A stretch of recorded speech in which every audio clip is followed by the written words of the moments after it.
Okay, well, um, okay, Dave, Chimigwech, Galihinde, Nyawe, Nagiwa. I guess right now we're going to proceed to begin with the opening of this ceremonial Indigenous Peoples Solidarity Day, which takes place usually on the summer solstice, but June 21st is the day that it's held every year. And it's been held every year on June 21st since 1996, when it was decreed, I guess, by the Governor General, LeBlanc. So we began doing the Indigenous Peoples Solidarity Day prior to that here in London. We didn't go by the national federal government. We proceeded to do our Solidarity Day events down in Harris Park, right there at the Forks of the Thames, because the Forks of the Thames is like a sacred site for our people. There's a story that talks about when John Graves Simcoe was being brought here by his guides, his Indigenous guides. They came from Fort Detroit and they were on their way to Fort York, so from Detroit to Toronto. So they brought him here, and they stayed here because this was a place that was inhabited, settled by Attawandaron people. And when they got to the Forks of the Thames, they saw the trees, I guess mainly the down by the water there's coniferous trees, like white pine trees, but they saw these trees that had faces carved in them. And the faces that were carved into the trunks of the tree, living trees, were of Indigenous people and men who were wearing antler-like headdresses. So there was a couple of people that were amongst them, like the missionaries who recorded that. So they have those recordings. They still have those pictures that were recorded way back then. It's 1793, and they have them at Museum London. So I think the history of this territory was known from by a couple names. Deshkanzi Bay, which means Antler River or Horn River. That was one of the names that was given to it, and that's a name that was given in the language of the Ojibwe, Anishinaabe people, and they were people who lived here as well. So I think the Attawandaron people were here. They were known as neutral, so they were neutral because they didn't get involved themselves in what was then the British and the French trying to monopolize the territory and trying to claim it. And so they realized that it was settled already by Indigenous peoples. They knew that they had to go through a protocol of talking to Indigenous peoples if they were going to try to lay claim to any of this land, this territory. So this land became known as Deshkanzi Bay, and under the Attawandaron name, there is a name for it, but I don't recall what the name for it is. And then the Oneida people, also known as the Onyantaaga. Onyantaaga in Oneida means people of the standing stone.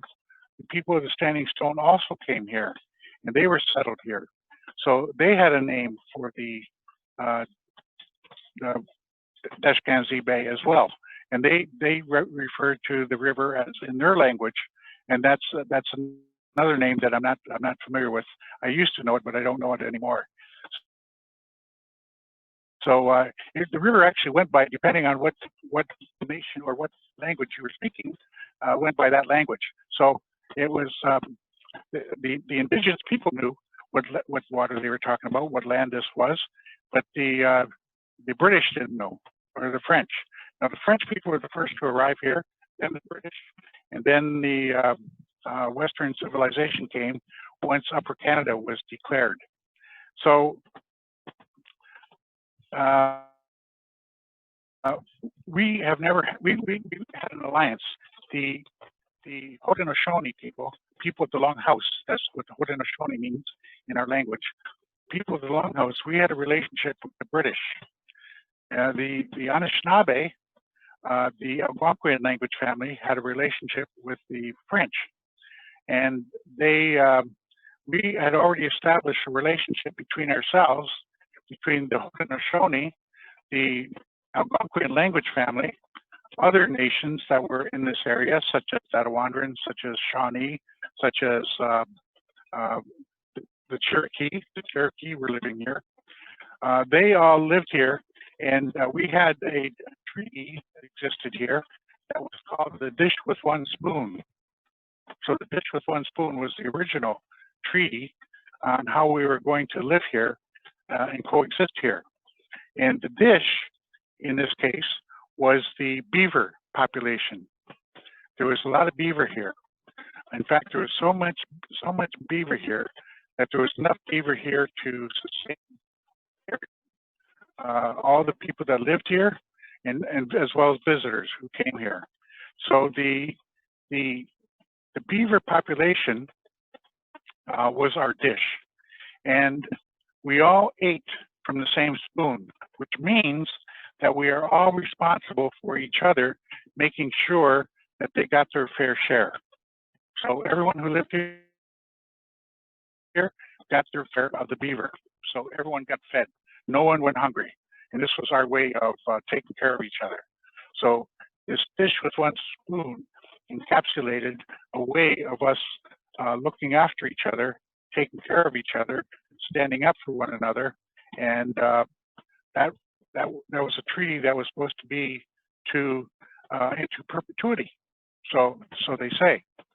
Well, what happened was that the French and the British arrived. They understand that we had this treaty, and so they want to become part of this treaty. So they asked if they could become part of the Dish with One Spoon treaty, and so the Algonquian language family, Ojibwe, Anishinaabe, Odawa, Potawatomi, Shawnee, all these Algonquian people who came together with the Haudenosaunee, the Iroquois, the Cayuga, Oneida, Onondaga, Seneca, Mohawk people, they all came together, and they decided to let the French become part of this treaty, as well as the British. And so when that happens, a special protocol takes place where we build a rafter. It's called building a rafter, meaning we are going to include these people as part of the treaty. So they are now partners of this treaty, which means they have responsibilities. They have responsibilities and a role to uphold this treaty and to live by it and abide by it. Well, the French and the British did not do that. They violated the treaty, and they began the fur trade, and they began the extermination of the beaver. So by 1630, they say, the beaver population was pretty much decimated, pretty much extinct. And so that ended that pretty much ended the fur trade when there was no more beaver left. So the French allied themselves with the Algonquian language family, who were the Huron, the Anishinaabe, the other Algonquian language family speakers. And the British allied themselves with the Haudenosaunee or Iroquois language speakers. So both of these indigenous language families were good hunters. So they were really good at gathering and getting the pelts of beaver. And so the influence of arms, rifles, the influence of alcohol, the influence of Christianity, the influence of money, these influences began to infiltrate the indigenous peoples because we'd never had that here. And so as a result, that was the beginning of colonization as we know it. And so we slowly became colonized, And that was an opportune time for the French and the British to start to have what we call treaty making relationships with us. And slowly, this whole Great Lakes watershed began to be partitioned off in various land surrenders. Now, what's interesting about that is that in our language, there's no such word as surrender. Not in any of the Haudenosaunee languages, the Iroquois languages, not in any of the Algonquian languages, not in any of the Lakota, the Plains languages, or the West Coast languages, do we have a word for surrender. It's totally a European concept. And so the French and the British both wanted us to surrender our land. And we couldn't do that because we didn't know what that meant. So they asked us, well, do you have a word in your language that kind of reflects something similar to surrender? Well, we couldn't find a word that really accurately is synonymous with the word surrender. So in our languages, we found a word that kind of is similar in a way, because we are a sharing people. So we said that under these treaty arrangements, we would share our land. We would not surrender it, we would share it. And so that was the arrangement, that was the relationship that we had, that we would share the land. And so we thought that they would honor that and let us share the land. And in return for certain treaty entitlements, they would get to live on our land, okay?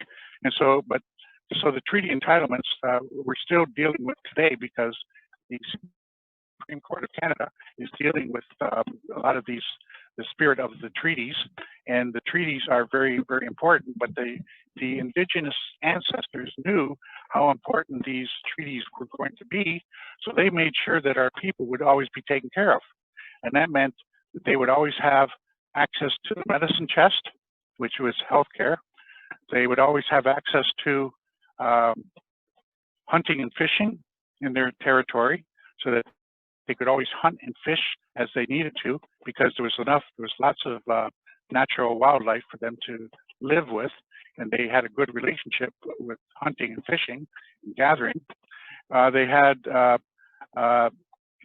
made sure that we had tax immunity, so that because we didn't understand money. Money was not something that we did. So commercialization, commodification was something that was totally foreign again. So we said that we wanted to make sure that we would have tax immunity. We would never have to charge tax. And as we all know, that the Europeans brought over this taxation with fair representation, so everyone was taxed. And so they brought that over here, and they wanted us to be taxed. And we said, no, that's not something that we will do, because it's not something that we've ever done. And it doesn't come from here, from this land. We have to have respect for this land. So those were the basic treaty entitlements that were acknowledged. And so as long as those treaty entitlements were protected, then the British and the French could live here. And that's the way, that was the relationship. So to this day, we're living in that kind of arrangement. So that's a little bit of history of what took place here when the British and the French arrived. And one interesting point about all of that is that when we sat down to make our treaties and to negotiate those arrangements of coexistence, we asked them, where are their women? Where are your women? Our women are right here, because our women have the role and responsibility for the land. They have the role and responsibility for the homes. They have the role and responsibility for the families, the children. They have the role and responsibility for the yield from the land. So that meant everything that came off the land, like the hunt or the harvest, the women had the responsibility to make sure that it was passed on to everybody, so that everyone got some and everyone got to eat and everyone was sustained. So But the British didn't have any women because they didn't have that. In fact, women over in Europe were considered chattel, which is a Greek term for property. So women were considered property of the men. And when they saw that we had women, we had gender equity, basically. When they saw that we had women who had roles and responsibilities and had power, then they didn't like that. So when they began to colonize us further with the use of money, alcohol, Christianity, gambling, there's one more influence, but those are the four main ones. I can't think of the fifth one. Anyways, so we slowly succumbed to letting or negotiating treaties and not negotiating treaties, but we slowly succumbed to letting them pass laws against us that we didn't agree to, such as the Indian Act.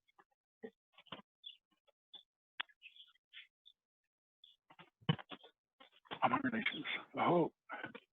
So the Indian Act was enacted in 1876. It's still with us today. It's a piece of very misogynistic, racist, sexist legislation, and it's being slowly dismantled because of those areas of the Indian Act that are very wrong, very inhumane, dehumanizing.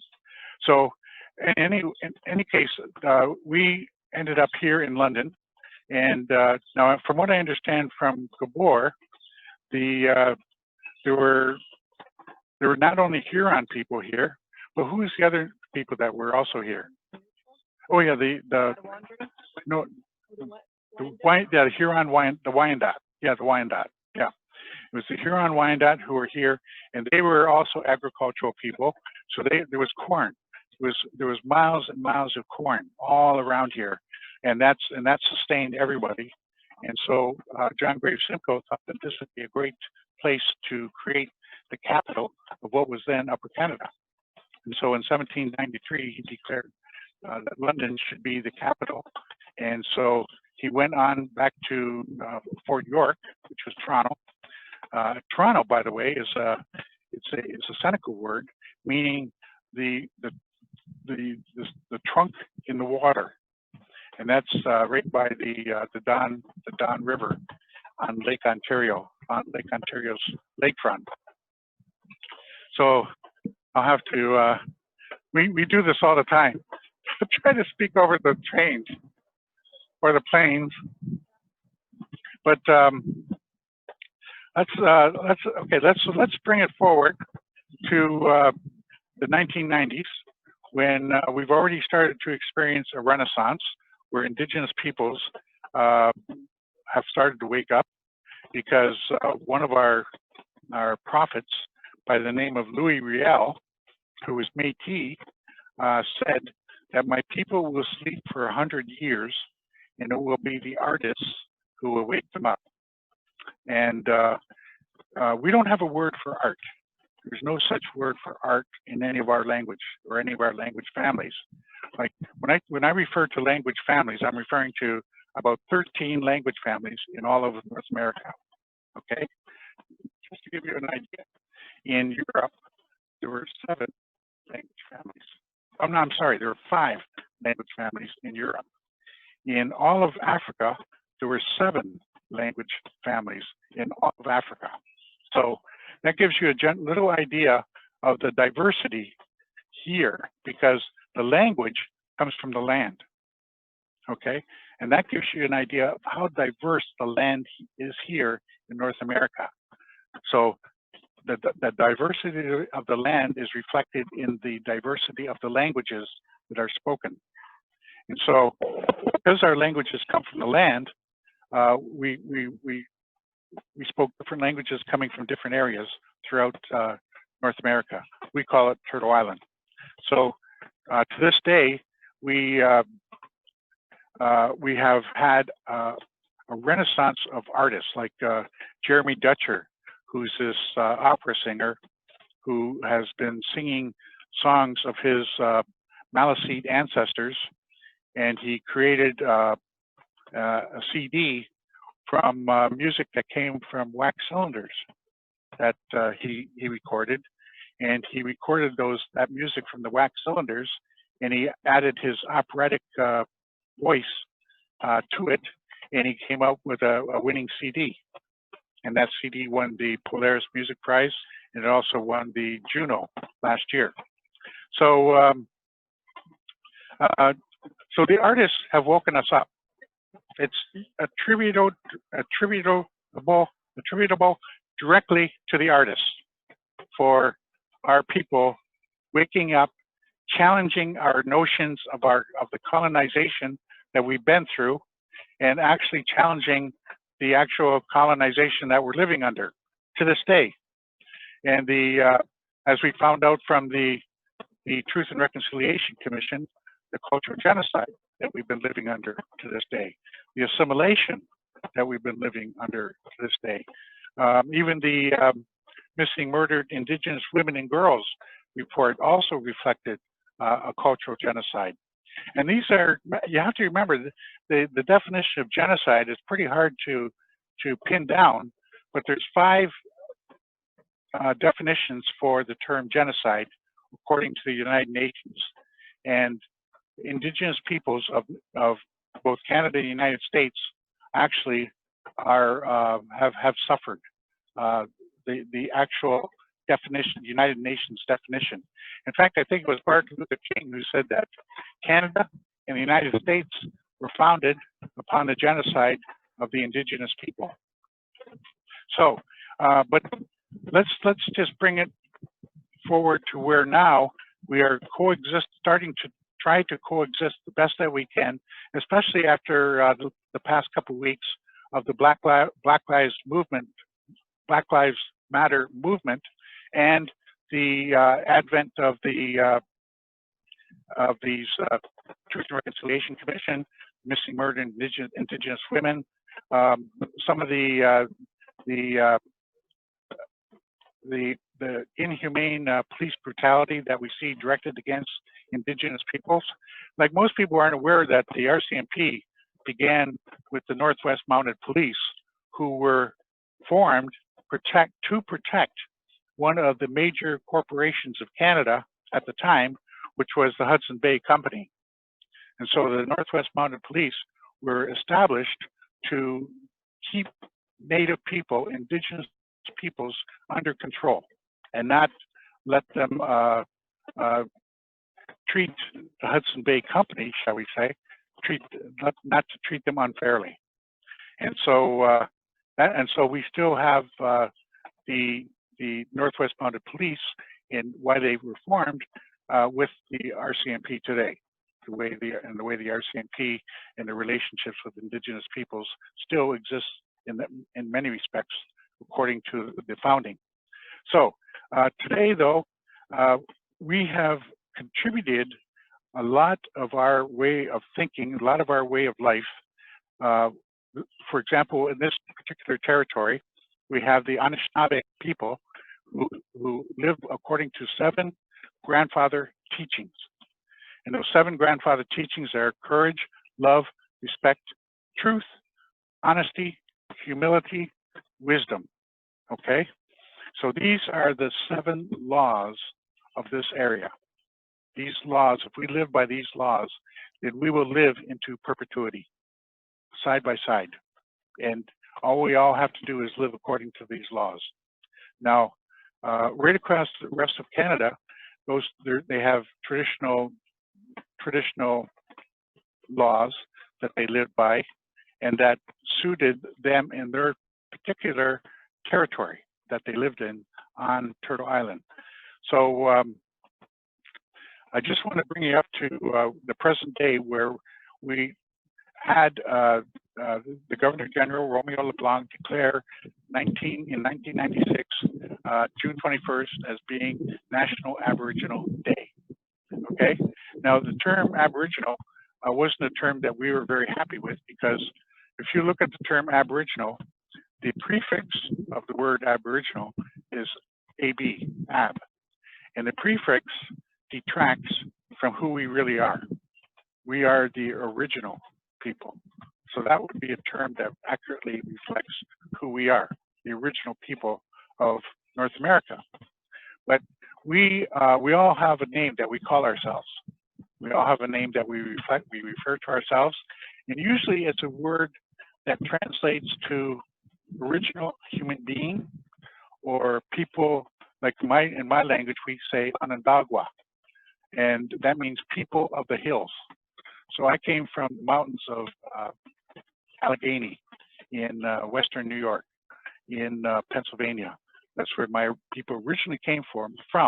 But because we were living in the mountains, we couldn't practice our agricultural gifts. So we came up here to the Great Lakes watershed, where it's very fertile for agricultural life. So we did it. We came up here to live in summertime so that we could harvest or plant our gardens and harvest them, and then share the yield so that everyone got fed and everyone was taken care of. So the Iroquois people were agricultural people. So when we refer to ourselves, we're usually referring to ourselves something to say about the land, or that would be the original human being. So in my language, I would say a word like Angwehowe, which means original human being in the Onondaga language. In Edwards Kalihinde's language, they say Unyanta Aga. Unyanta Aga means people of the standing stone.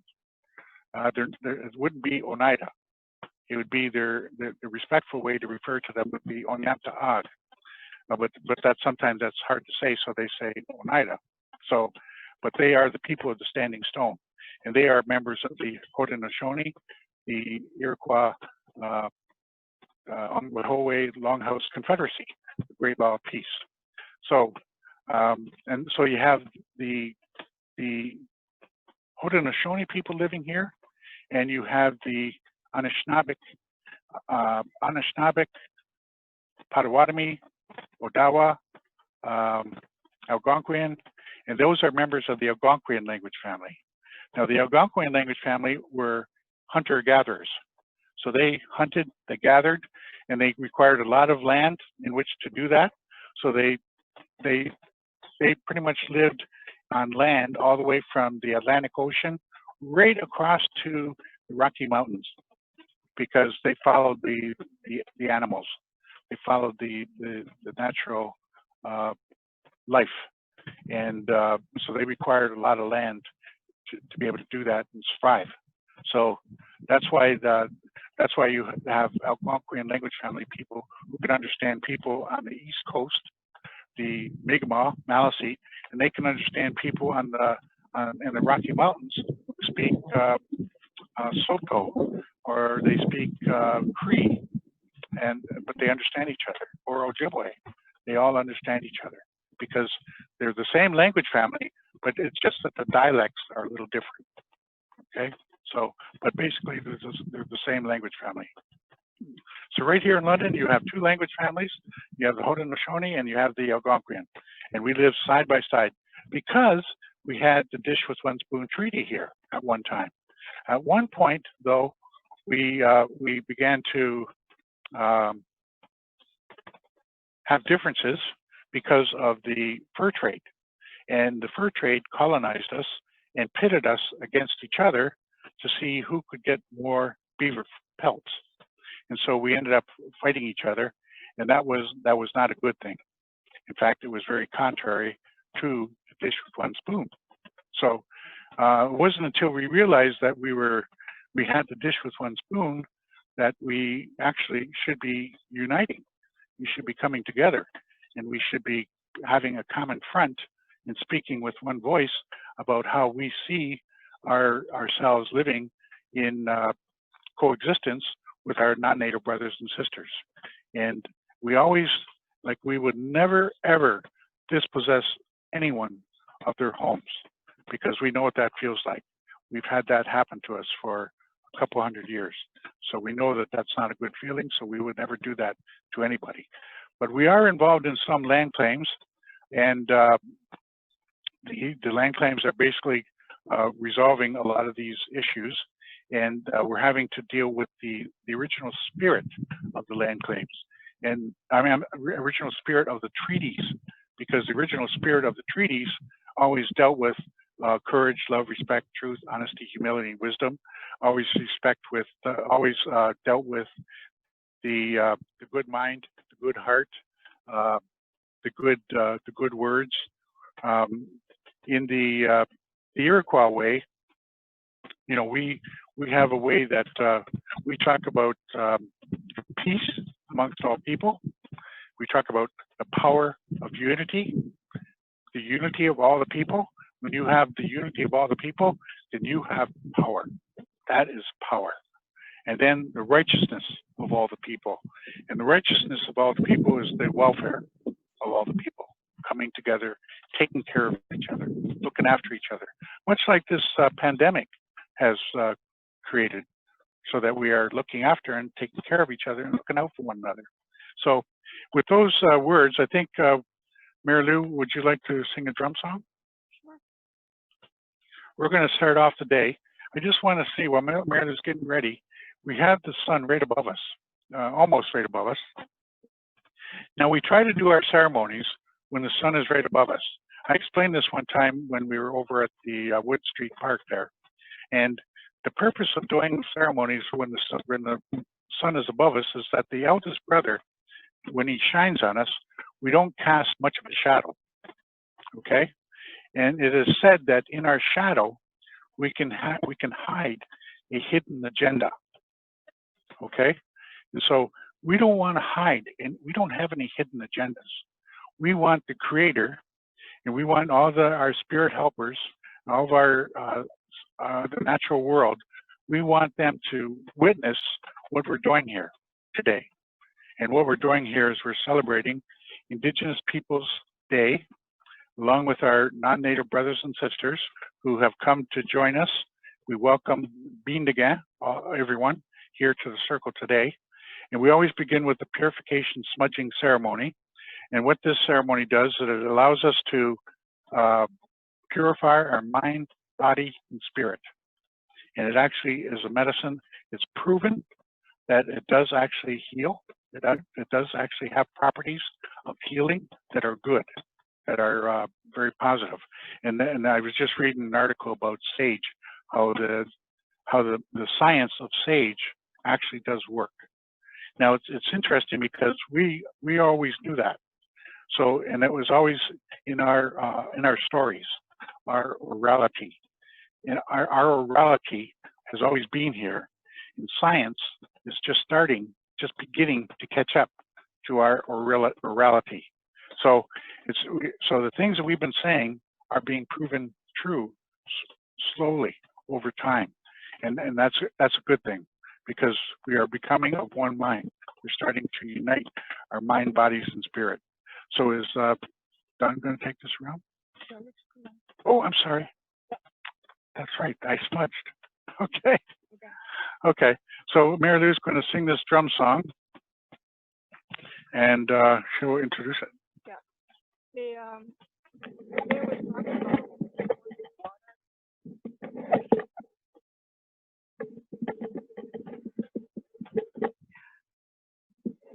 And how scientists, just today I read on Facebook, one of my friends posted this, that today scientists now agree with what we Native people have been saying for thousands of years, that we need water to survive.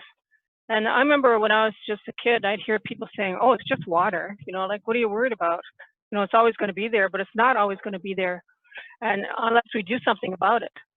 Dan and I travel quite a bit, and so we have the opportunity of flying over different countries, and you know, from the United States to Canada, and we get close to like Minnesota. There's so many lakes. It's just so beautiful. And in Michigan, there's so many lakes. In Ontario, it's just beautiful. When we get close to cities like Toronto or Boston, you can see the water is brown, and the closer you get to civilization, it's black. So that's not good, you know. So we have to for the next 7 generations, we have to make sure that that water is going to be good for the 7 generations to follow after that. Otherwise, there will not be an existence here on Earth. I predict that one day, only the rich people will be able to live in cities because they'll be able to afford to buy bottled water, and they'll be able to afford to purchase hydro, which is something that you need for your little games and your little laptops and your all those other little tablet things. I have a tablet. But anyway, I would love to go live back up north and live off the land. Dan and I often go fasting up at a place called Thunder Mountain, where groups of people, like maybe 40 people, will all come and gather, and each one of us will set up our own camping site. And then we usually have a community kitchen, and the women, you know, go in and cook because the women are good cooks, right? And so the men will go and chop the wood, and you know, everybody knows that they have a responsibility to take care of when they're in that camp. And the most important thing is how much we care for each other, just like how we are all caring for each other during this COVID. You know, so I would love to live like that, you know, all the time, you know, when we're just worried about one another and just concerned that people are taking care of everybody. We've had so many people come, you know, call us up and send emails saying, do you need anything? You know, and somebody would drop off a couple dozen eggs at the door, and somebody would bring some bread, and then somebody would bring some juice for Dan, you know. And so that's the way it was a long time ago on reserves and in small communities. The people would go and visit the old people to make sure they were okay. They would make sure that they had water. They made sure that they had wood for their fires, you know. And so we should get back into that, you know, because that's the most important thing, I think, is that when you feel good inside here, then you have that good energy to put out there, and you can create goodness all around you with that good energy. So I'd like us to sing the water song. A lot of people know this song, and it's a pretty simple song. After a verse or two, you'll get the hang of it. I sing it on YouTube, so you just key in my name, Mary Lou Smook, and I sing a couple of verses at Harborfront from about 10 years ago, I guess. So my voice is kind of scratchy because I was under the weather for a little bit, but when these things happen, I kind of sound like Janis Joplin, but not in a good way, so please bear with me.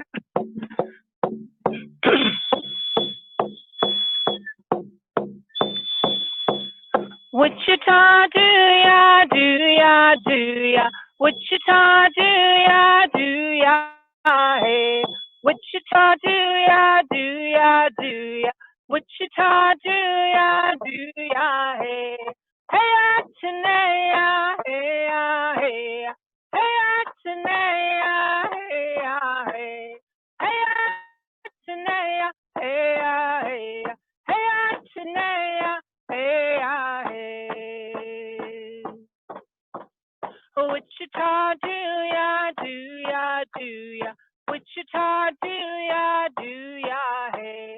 Wichita, do ya, Wichita, do ya, hey. Hey, Atenea, hey, hey, hey, Atenea, hey, hey, hey, Atenea, hey, hey, hey, Atenea, hey, hey. Wichita, do ya, Wichita, do ya, hey. Wichita, do ya, Wichita, do ya, hey. Hey, Atenea, hey, hey, hey, Atenea, hey, hey, hey, Atenea, hey, hey, hey, Atenea, hey, hey. Wichita, do ya, Wichita, do ya, hey. Wichita, do ya, Wichita, do ya, hey. Hey, Atenea, hey, hey, hey, Atenea, hey, hey, hey, Atenea, hey, hey, hey, Atenea, hey, hey. Whoa, check the last one. I just said Mitakewasin, and that means all my relations in the Lakota language. I discovered part of my lineage as I was aging. I didn't always know who I was. When I was a little girl, I knew I was Ojibwe, and I knew my grandfather had some French blood in him, and that's all I knew. As I got older, I found out that my father was half Lakota and half Ojibwe. During the turn of the century in Sault Ste. Marie, they were known as the half-breeds because of that mixture of blood. And then about 20 years ago, I discovered that I had this Mi'kmaq blood. So I figured out my lineage, that it was 5 parts Ojibwe, 1 part Lakota, 1 part Mi'kmaq, and 1 part French. I had discovered that my French ancestor arrived from France out by Gaspé around 1642, and he was a circuit judge, and he married a Mi'kmaq woman from a place outside of Gaspé called Gascapedia. And so he tried cases in the area for several years, and they moved to Nova Scotia, and they stayed in Nova Scotia for a couple hundred years. And then my grandfather ventured up north, and he met my grandmother up around Sudbury, around Manitoulin Island area. So that's where my lineage comes from. So Dan and I go to a lot of ceremonies, and the Iroquois people have 8 major ceremonies, and we try to get to them at the Longhouse. In fact, we were married in the Onondaga Longhouse in 1977, and our wedding was taped in the Longhouse, and it was the very first time that a camera was allowed inside the Longhouse. So we still have that tape. I'm going to get it put onto a disc, but you know, if somebody wants to come and watch it sometime, you're welcome to do that.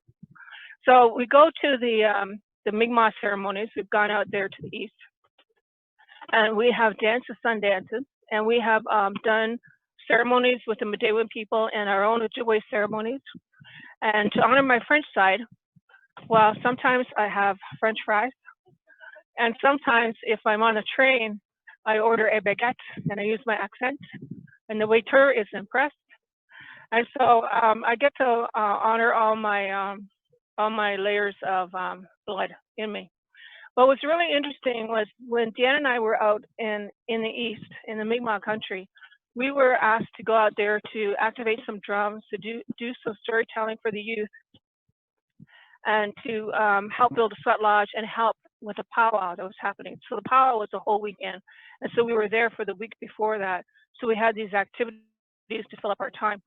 And so we did some storytelling with youth and teepees, and we activated their drums. And on the day that it was time to build a sweat lodge, about 15 members of the community came out, and they were all willing to help, and they all knew what to do. And like Dan and I knew what to do because we've helped build sweat lodges before. And there was a couple tables lying around the area, and on one table was a great big stainless steel bowl.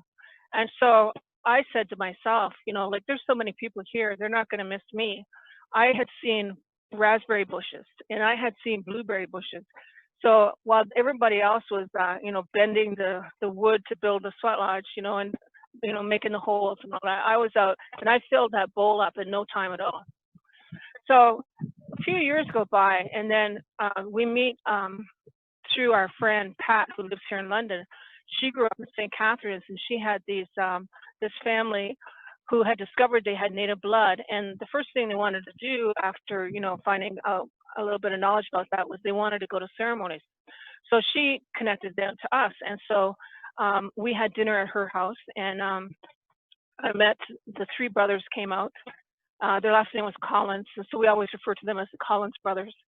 And so they were telling me, you know, that they came from out east, and you know, that I think they got registered at Algonquin country or something like that, but that's not important to the story. So anyway, they left, and then I was talking to Pat, and I said, gee whiz, I wanted to tell him about my grandfather, because my grandfather said that he was a Frenchman. He would not admit to being native, though he looked native. So he was Acadian. He would admit to being Acadian, and the Acadians came from out east. So I immediately knew that connection after talking to the Collins brothers. And I said to Pat, I said, gee whiz, I wanted to tell him about my grandfather, and I forgot. So we had told the Collins brothers about going up to Thunder Mountain to fast. And so we met them up there a couple of weeks later, and they had everything they needed. And so she must have told Jay, the oldest brother, about our conversation. So he came up to me and he said, "What's your grandfather's name?" So I said, "Well, my grandfather's name is Bromy Dugas." And so Jay goes, "We're related. We're cousins." And he's the one that found out that our relative was, came over from France around 1642. And so right then, I was thinking about when Dan and I were helping to build that salt lodge, and then I went and picked all those berries, and then I got chills up and down my spine because I realized that I had experienced blood memory. I knew where those berries were because my grandmother from many years back picked those berries. So I had that blood memory. So I was absolutely blown away by that, because in the 90s, when Maria Campbell wrote a book called Half Breed, she talks about blood memory. And anybody you talk to who knew about that book and Maria Campbell, and if you said, do you know about blood memory? Everybody goes, "Oh yeah, sure, of course. I experience it all the time." But you don't. A lot of people were telling untruth. But I really experienced it. And so it was just, it was such an absolutely amazing feeling. And all our people have that ability, and we carry that blood from our ancestors from the beginning of time here in this land. And so that's why there's so much intergenerational trauma going on, because of what happened to our people since the late 1400s, when what we call the invasion happened. We were helpful when the boats came over and landed on our beaches. They were dying from scurvy. We made them cedar tea. We nursed them to health, and then they still were awful to us. So we have to change the population and change the population how they think. We have to use the 7 grandfather teachings, like what Dan was talking about. The very first, most important one is respect. Second, I think, is love. When you have love in your heart, you have kindness. And kindness is not a 7 grandfathers teaching, but kindness is one of the greatest gifts that the Anishinaabe people have in their hearts, is that kindness. So, if we can learn to walk together, we can do ceremonies to clean that water. Dan and I have been with this scientist called, what's his name, Dr. Masaru Emoto. He came to Toronto, and we sat in on a lecture that he gave, and he proved to the world that you can talk and you can heal water. He froze water, and so he showed pictures of water, like of dirty water, and it was frozen, and under the microscope, it looked like dirty snowflakes. So him and his staff would say kind words to the water. Would say, like, you are really good water, and, like, you are very beneficial to the world, and we need you, and you're very healing. And they said all these kind words to the water, and then they kept taking pictures of it. And finally, the water became clean because of the good energy that they put out there. So I feel that if we went to the water and went like around one of the Great Lakes, it would take a lot of planning, because it's going to take a lot of people and a lot of organization. But we could talk to that water and we could heal it. But we have to be of one mind, and we have to want to do it, not so Nestle can bottle it and sell it like they're doing, but so that the people, the generations to come, can have that water, so we have to do that. So we always like to sing songs, and all the songs that we sing, we learned in the Sweat Lodge. So that meant, like, I remember the first time I went to the Sweat Lodge and I heard a song. As soon as I got home, I started writing the tra-la-las and yada yadas. And then 2 days later, I didn't have a clue what it meant. So I had to keep going back, to learn the songs, because way back then, you couldn't find them on YouTube, but nowadays you can. But anyway, so we really enjoyed going to Sweat Lodges. In the 90s, we went to Sweat Lodge every week out in Guelph. We had 2 teachers. One was Vern Harper, and the other teacher was Joe Couture. And they were very good to us, and they helped Dan and I, because Dan and I had experienced a tragedy in the 70s when we lost twin daughters. And so our life was hell. And we, in those days, there was no place for us to go to get help. and we didn't want to go to a church to get help because they had like places for counseling and stuff like that. But the church had done a lot of negative things to our people, so we didn't go there. And then they say when the student is ready, the teacher will appear. One day we ran into Vern Harper, and he said, we're having a sweat lodge this New Year's Eve. I want you to come out. And it turns out it was a blue moon sweat. And we went out there, and that's when we started on our sweat lodge journey. I had been in a sweat lodge when I was 19 years old on Manitoulin Island, and Dan had been in a sweat lodge when he was 20. It was on his 20th birthday. He was in a sweat lodge in New York State. Is it the Catskills? Is that where you were? So we had earlier experience, but it wasn't until 1989, the very last day of the year, that we went back to the lodge. And so everybody at the lodge helped us to heal and recover, and they helped us to function. So part of the whole thing was learning, because we didn't know these teachings. Our ceremonies were stolen. Our ceremonies were smothered. Our elders and the old people kept our ceremonies alive when we were placed on reservations. The what do you call that? The Indian agent, he would have a basic 9-to-5 job where he had to keep us on the reserve, and we had to have a note if we wanted to come into town to say sell some tomatoes or buy some yard goods. And if we didn't have that note, we could get thrown in jail. So his job was to, keep us under his thumb. So at night, when the Indian agent was sleeping, our people went way back in the bush, and they did the ceremonies. And nobody heard them because they were like a mile back in the bush. And so they were singing and yelling and whooping and screaming when it got too hot. And, and they kept those ceremonies alive. When I was 17 years old, I had this opportunity to travel out west to Morley, Alberta. And that's when all the old elders brought out their sacred items. They had great big, huge blankets wrapped around medicine that they carried out. And they had drums, and they had everything you needed for ceremonies. And they brought that out, and they shared that with all the people who came out. And that's why those ceremonies were still alive at those times, because they kept them alive by doing them in the middle of the night. And so I was really fortunate to be a part of that immersion of them coming forth again. And so also I love to sing, so we have so many songs. So this song, I'm just going to sing some easy songs today. This song is a song that Vern and Dan would sing in the sweat lodge when the lodge was new. And so we had just started going there, and then they would introduce the song, and then they'd say, okay, Vern would say to Dan, not this Dan, another Dan, it would say, Dan, sing the rock song. So Dan would sing a rock song, and then they'd do, around in the sweat lodge, and then Vern would talk, and then Vern would say, Dan, sing the Eagle song, and then Dan would sing the exact same song, because they didn't know any songs, so it was kind of funny. But that was the first song that we learned in the lodge. My voice is going. Anyway, this is called the rock song.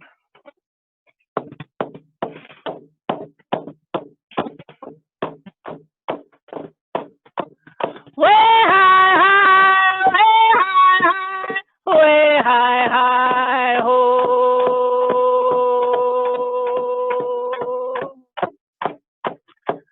Way high, high, way high, high, ho, way high, high.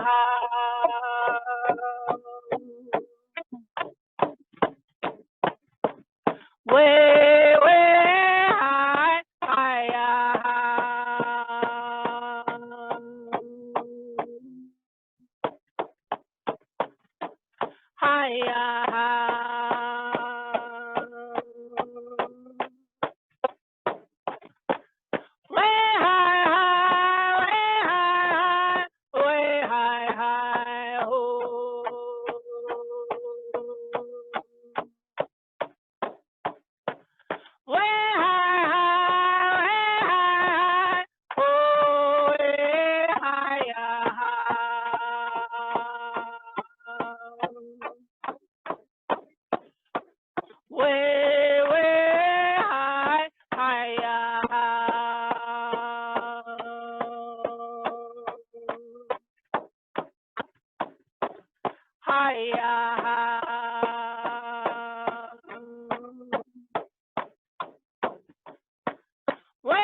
So I just like to share another song, just so I can tell you about my sister Debbie.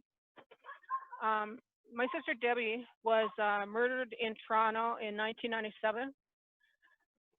The police didn't investigate her murder. They didn't fingerprint. They put the tape around her room, and you know, that says police investigation, do not cross.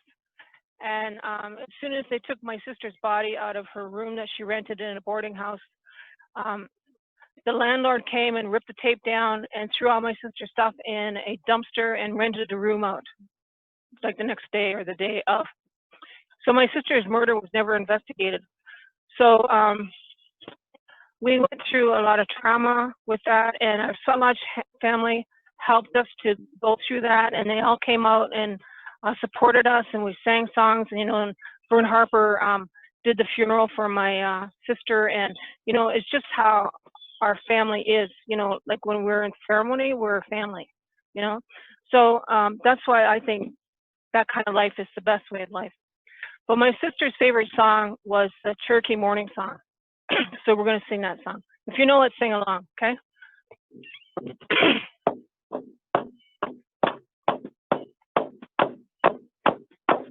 When they are home, when they are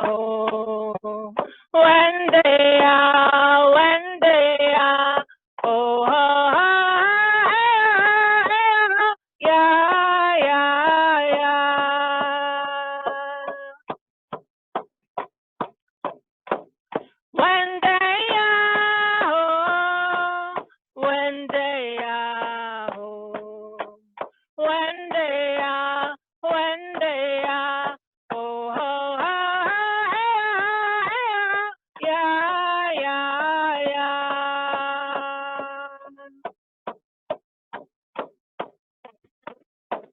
When they are home, when they are home, when they are, oh, yeah, yeah, yeah.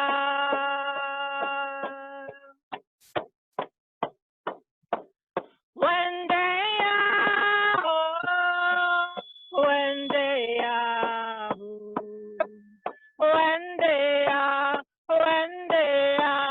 oh, yeah, yeah, yeah.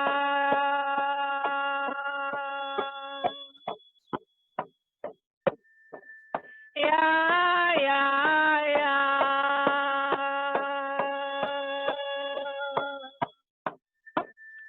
And I just want to tell you, my mom's name is Sun Peeking Through the Clouds, and she just peeked out at us, so now I'm singing that song. So she's very happy. So don't rain on us. So I'm going to pass this over to Dan.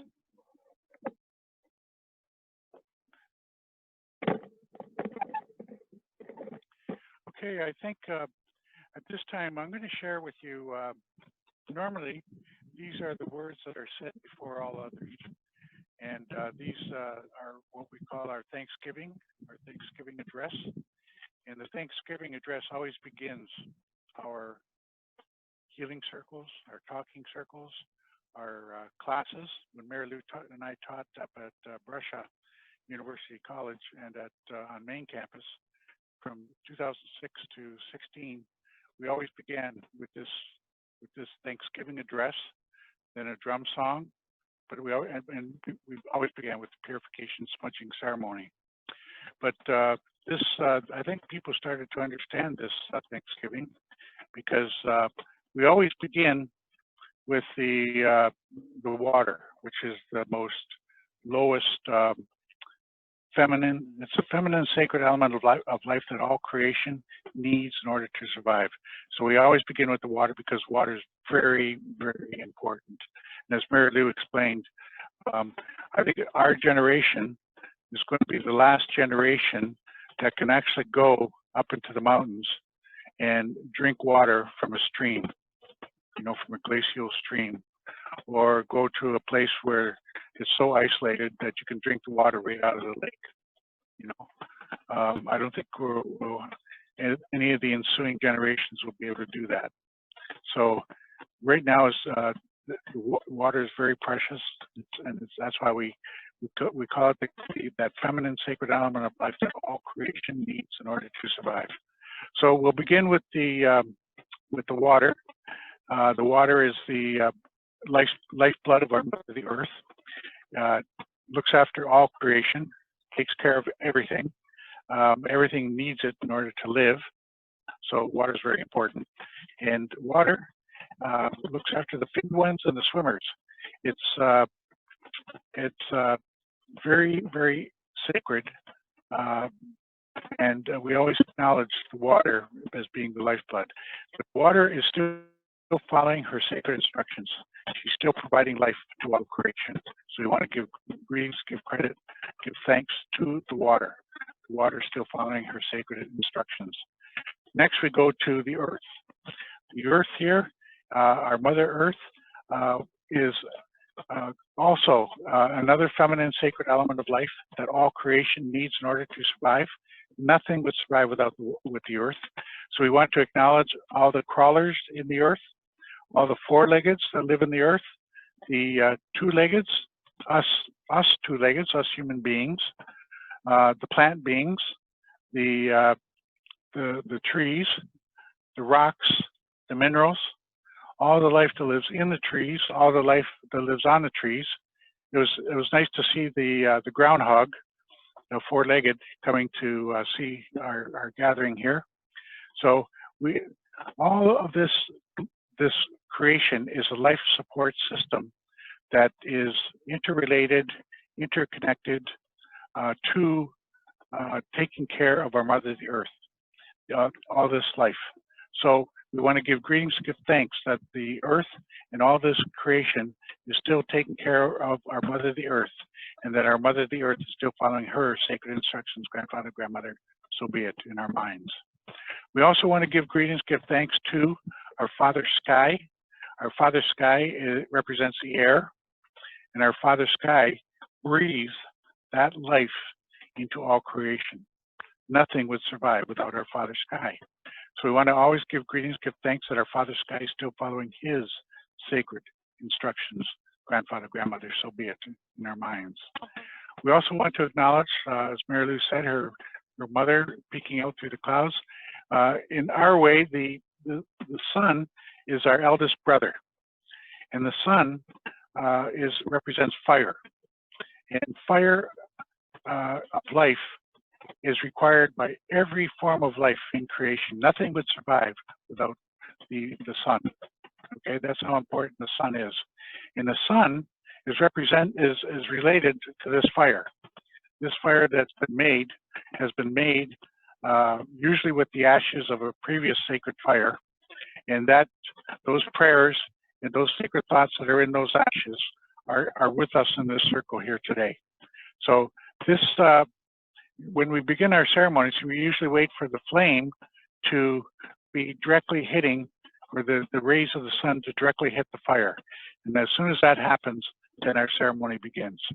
So we want to acknowledge our eldest brother, the sun, still following his sacred instructions and taking care of all creation. We also want to acknowledge our grandmother moon. Right now we are in the Odamen Jesus moon time, the grandmother strawberry moon. That's why we always have strawberries at our ceremonies.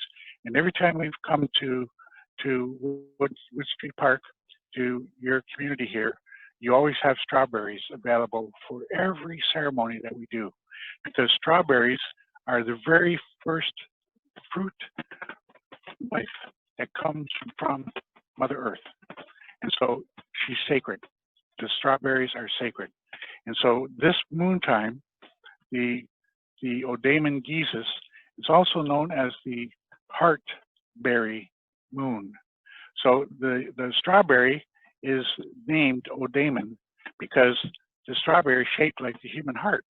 Very much looks like a human heart. So the heartberry is the name that we give to this fruit, and we give to this moon time. So whenever this moon time happens, we know that the strawberries are going to be ready to harvest, and they are. And apparently they're very sweet. So we'll find that out. But we like coming here because we always like having strawberries with our relatives here in your community. So we want to acknowledge the grandmother moon. Still following her sacred instructions, nothing would survive without the moon and the moon time. The moon, she shows her face every 28 days. And when she does, she takes care of all female life. She continues to do that. And she also takes care of the water. Like when you see the water in the oceans and the lakes, the water from the bottom gets attracted up to the surface, and the water from the surface goes down to the bottom. So the water is actually being recycled. The water is being purified. It's being cleansed. So our grandmother moon takes care of the water, and she's still doing that. So we acknowledge that our grandmother moon is still following her sacred instructions, grandfather, grandmother, so be it in our minds.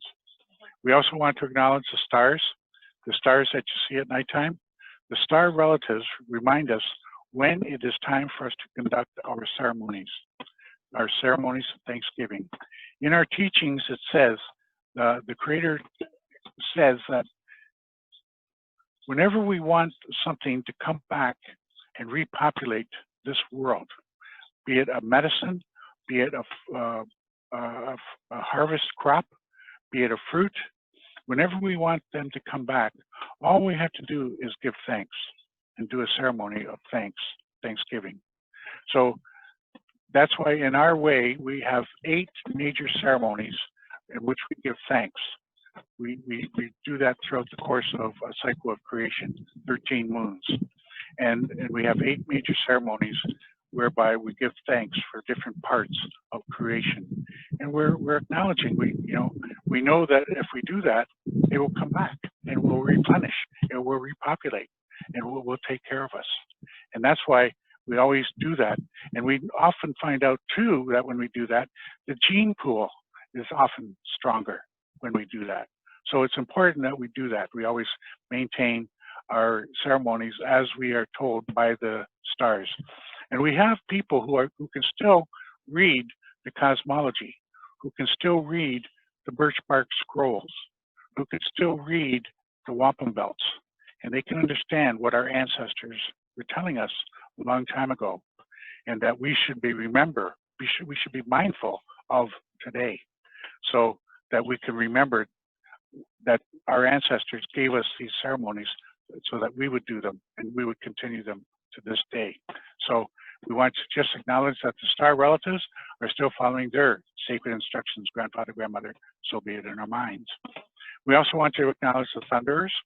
The thunder beings are the ones who come here in February and they wake up the world. They shake it awake with the thunder because it's time to let the world know that the next cycle of creation is about to begin, and that's usually when it starts. And it usually starts with the arrival of the Wata, or the Enatig, which means sweet water. Wata in Haudenosaunee, Enatig in Anishinaabe. But that means sweet water, the sweet water ceremony, and that's the arrival of the maple sap. The maple sap is a medicine, and it was a medicine that we were told that if we drink a glass of it a day for one moon time, for one lunar period, it will fortify our blood, that sap, with magnesium, with zinc, with iron, and 51, 52 other different organic chemical elements that's good for us. It comes right from the earth so that we can be fortified to go out and start getting the land ready. Because that's the time when we start doing that in the month of April. We start going out and tilling the land and getting it ready for planting in May. So there's a rhythm that's happening. So we follow this rhythm, and that's why we do our ceremonies in rhythm with the cycles of creation. So the next entity or announcement we want to make is to the spirit helpers. The spirit helpers are the ones who are like angels. They're helpers of ceremony. They're helpers of each and every one of us. Each and every one of us has spirit helping us. And those spirit helpers connect with our spirit, and they guide us, and they always guide us to the right decision, especially if we're trying to make a decision that's hard to make. If we listen to our intuition, we will be told the right decision to make. So we acknowledge the spirit helpers because they are directly created, or directly connected, to the higher power. So whatever higher power you may believe in, the spirit helpers are directly connected to that higher power. So we acknowledge Creator, Asayenes, because that's the name that we give to the Creator, that higher power, which in the Haudenosaunee language means people of the Longhouse. It means maker of our bodies. Sorry, Haudenosaunee means people of the Longhouse. Asayenes means maker of our bodies, so that the Creator made all of us, put everything here for a purpose. So, and we all live according to this purpose of harmony and rhythm. So we just want to acknowledge that the Creator has done everything here for us so that we could live in balance and harmony. There's nothing that we have to do in order to make life better. Life is as perfect as it can be with what the Creator has already put here. We don't have to improve upon it, yet we continue to try to, but we don't. It's not necessary because everything we need is right here. We don't have to go to outer space. We don't have to go. If we did have to go to outer space, there would be a way for us to get out there. But see, so there. I mean, it was not meant to be for us to go out there. So here we are. We're on Mother Earth. Everything here is here, and so we don't have to go any further. It's right here. So we acknowledge our higher power, and we acknowledge this beautiful day, this beautiful time together. And I just want to give thanks, and I just want to acknowledge our hosts. I want to acknowledge all of our guests. I want to acknowledge one of our fellow performers, our sister, Dawn, who's going to be performing. And I guess, are you performing now, Dawn? Oh, okay. Okay. Oh, is he? Oh, okay. Perfect. Oh, there you are, right on, Mark. Good to see you. Okay, maybe I'll just do a short intro. Okay, yeah, Mark is the chief of the Munsee, Delaware. He's the, pardon? Oh, yeah, did you want to do them now? Okay, Mary Lou, did you want to speak for this trip? Did you want to speak? Okay.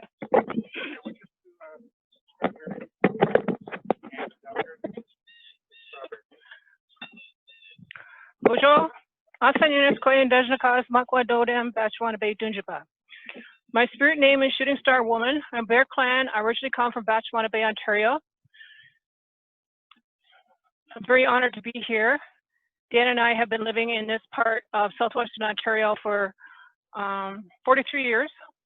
So it's, I would say it's our home. But in our ceremonies, the women always speak for the water and they always speak for the berries. The berries is the very first food that is available after the long winter, you know, that grows from the earth. So it's very sacred. These strawberries, these odamen is what they're called, are medicine. They're very good for your heart, they're good for your stomach, and they also taste really good. So we always honor the strawberry, and we always place a strawberry in the fire for their ancestors who are always come to the ceremonies. When we light up that smudge, that's an invitation for the unseen world to come out to where we are. And so they like to eat, and this is for them. And I'm going to ask this young lady here if she could take the strawberries around to offer them. Thank you very much.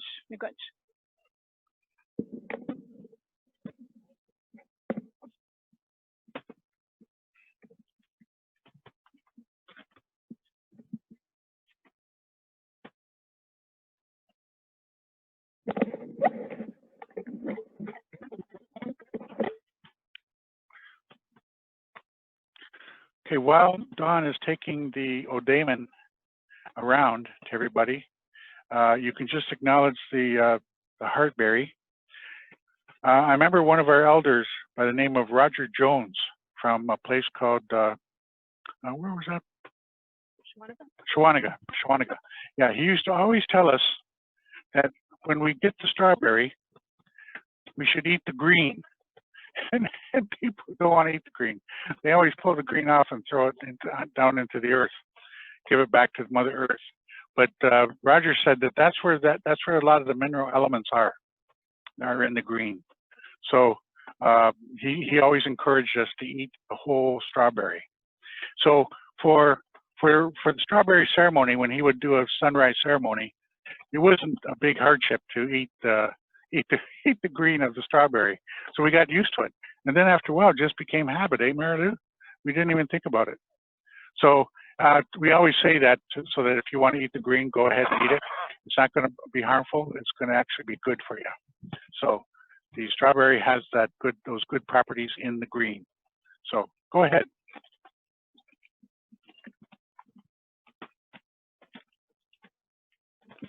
At this time, I wanted to introduce to you a friend of mine. I've known Mark Peters is the chief of the Munsee, Delaware Nation, just outside of London here. It's about 20-25 minutes outside of town. And a lot of Londoners don't ever make it out there.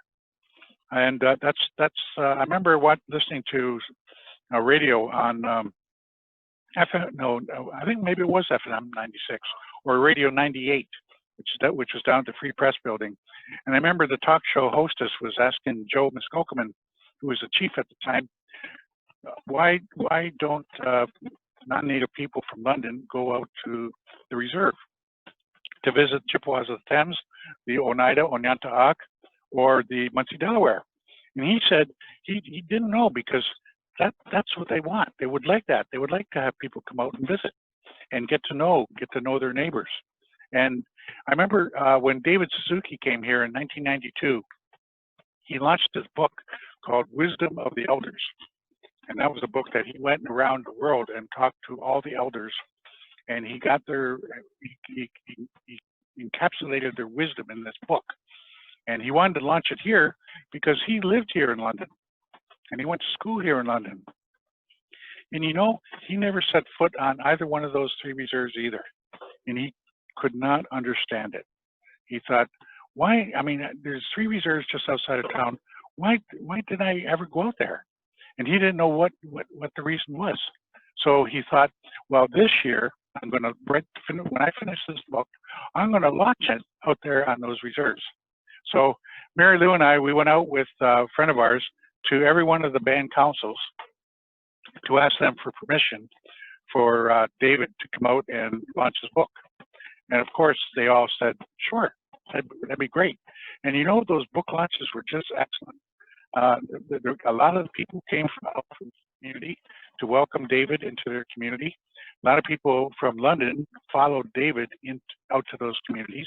So it was just a great day for the two communities, the three or the four communities to come together and through David's book. So it was just interesting. Anyways, so Mark and I, we met through, I worked with this, we started a radio show in 1990 called Smoke Signals. And from this radio show, we began this news, we wanted to start a newswire service called the Native News Network of Canada. And Mark joined us. He was a young lawyer, and we thought we knew that we could use a good legal mind to help us get started. You know, it's really hard to get charitable status. So lawyers know how to do that. So, but we never did get our charitable status just because we didn't technically we didn't put our application together properly. So it never came to pass. But Mark and I maintained friendship. And then when we first came together in radio, he was an advocate for standing up for the water. And at that time, London was proposing the Southside Sewage Treatment Plant, which some of you may remember. Southside Sewage Treatment Plant was going to be built in Delaware, and they had bought the land and everything. And so I don't know what's happened to that plan, but the Southside Sewage Treatment Plant was going to treat the effluent from all the industry of London West. And Mark said, well, it would be over his dead body.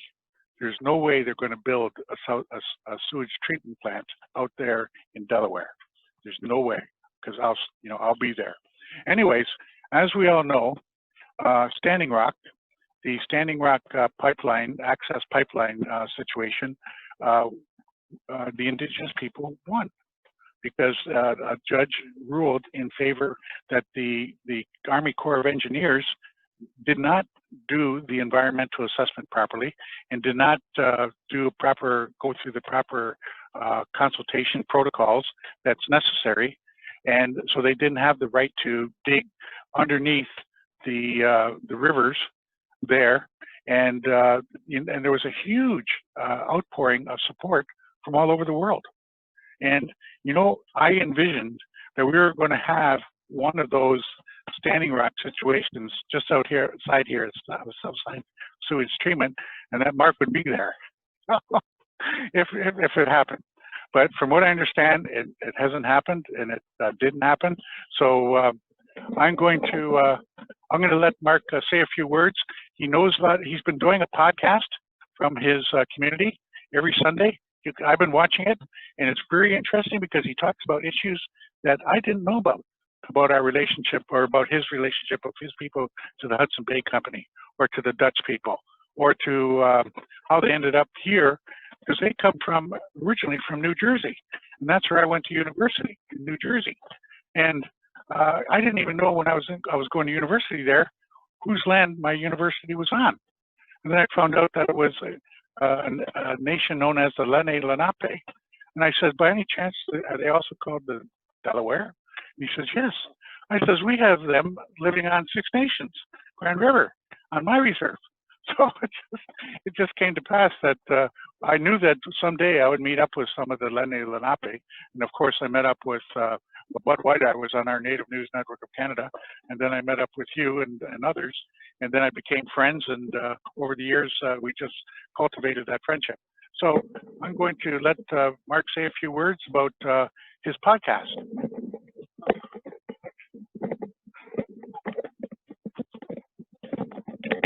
Okay, thank you, Dan. It's really nice to have been invited here, actually.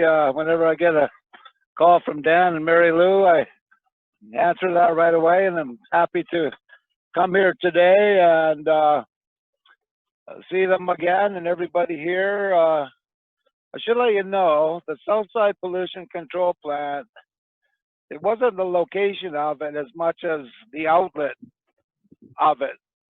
It was going to come out at a place called Giles Bridge, just 1 mile up the river from our 3 reserves.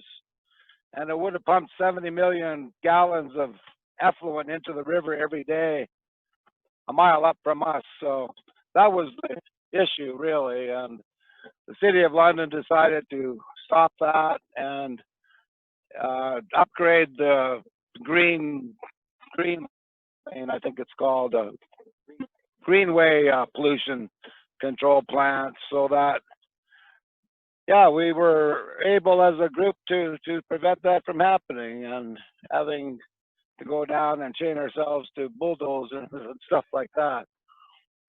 But anyway, yeah, I've been doing a live Facebook history of our community over the past, well, I've done 9 sessions so far, and I'm at the year 1674. Got a long ways to go, but I did a few notes for today's discussion, and it's going to take a little while to go through this, so I hope everybody's okay with about a half hour or so. I just want to talk about the Munsee Delaware Nation. We presently live on the Thames River, also known as the Deshkanzibi by the Chippewas, just west of London, on the other side of the town of Delaware. And there's something to how that town got its name, but we don't have time for that. We've been residing on the Thames River since about 1783, at the end of the American Revolution, actually.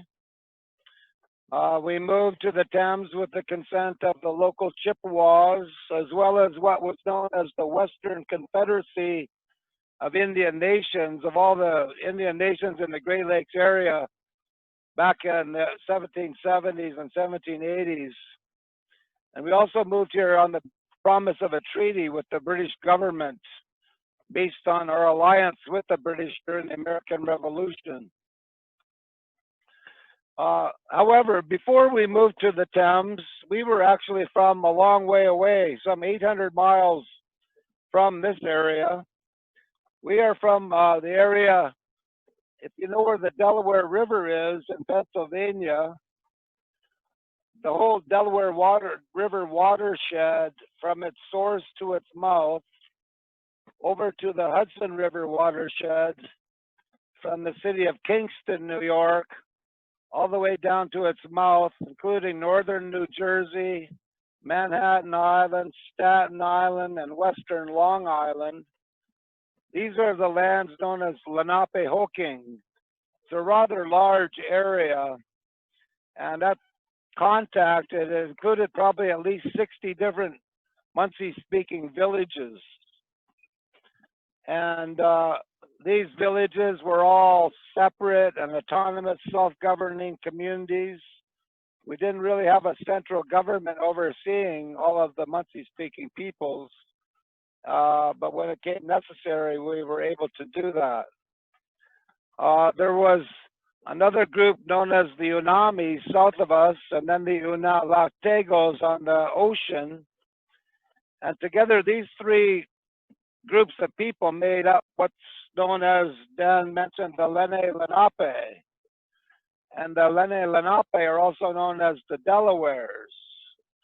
We became known as the Delawares in the 1660s after an English captain with the name de la Warr in his very long title sailed into the Delaware Bay and called the area Delaware. And the native people living along the Delaware River became known as the Delawares. And for some reason, we seem to have liked this name and adopted it and continued to use it even until today. But just so you know, the word Delaware is not really a native word. It's an English, the name of an English sea captain, believe it or not. But like I say, we have a tendency to adopt names that we like, and this wasn't the last time we did that. You know, you might wonder, well, this is a pretty large area. There's a lot of people here. How long did we live there for? And I'll tell you, we lived there for quite a long time from what I've been able to find out. There's something, there's a Delaware legend called the Legend of the Yakwawi. And it talks about how the people and the animals joined together in a great battle against the Yakwawi, which was also known as the Mastodon. And in that battle, the Mastodon got stuck in the bogs, and they were killed in these bogs, and the bogs ran red with blood, and cranberries grew in these bogs, and the cranberries are red to remind people of the greatness of this battle between all of the people and the animals and the Yakwawi, or the Mastodon. And this is quite an incredible legend, really. It was recorded by a man in the late 1800s from speaking with Delaware people who still had these memories that they went by. The thing about this legend is that the mastodons actually went extinct about 8,000 years ago. So it kind of makes you wonder how this legend could have got handed down over all this time, and whether there's even any truth to it. But how could there be a legend about a mastodon unless the people were actually there? And archaeological evidence actually does back this legend up, because at the Meadowcroft Rock Shelter in Pennsylvania, there's evidence that people have been there up to 19,000 years ago. And at the Shawnee Minisink site, and Minisink is another word for Munsee, there's evidence that people were there up to 11,000 years ago. And at this time, the actual glaciers that covered half of North America actually came down to about to Manhattan Island and stopped there. So these glaciers were about a mile or two high. There was mastodons, mammoths, saber-toothed tigers, even the horse, giant beavers, all these prehistoric fauna, they call them, that roamed this neighborhood.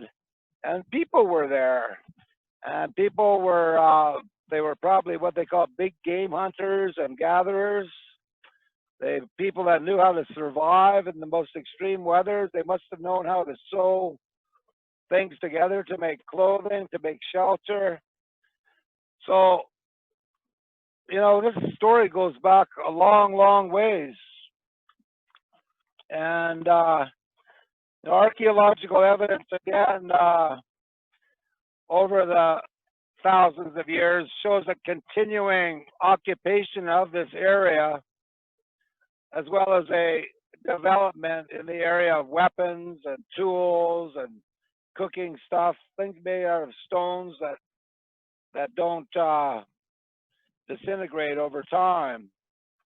And I should mention also, before I get going on, that there's been hundreds of these mastodon remains found in bogs in the New Jersey and New York area. So, you know, this legend about the Yakwawis, really something else, I think.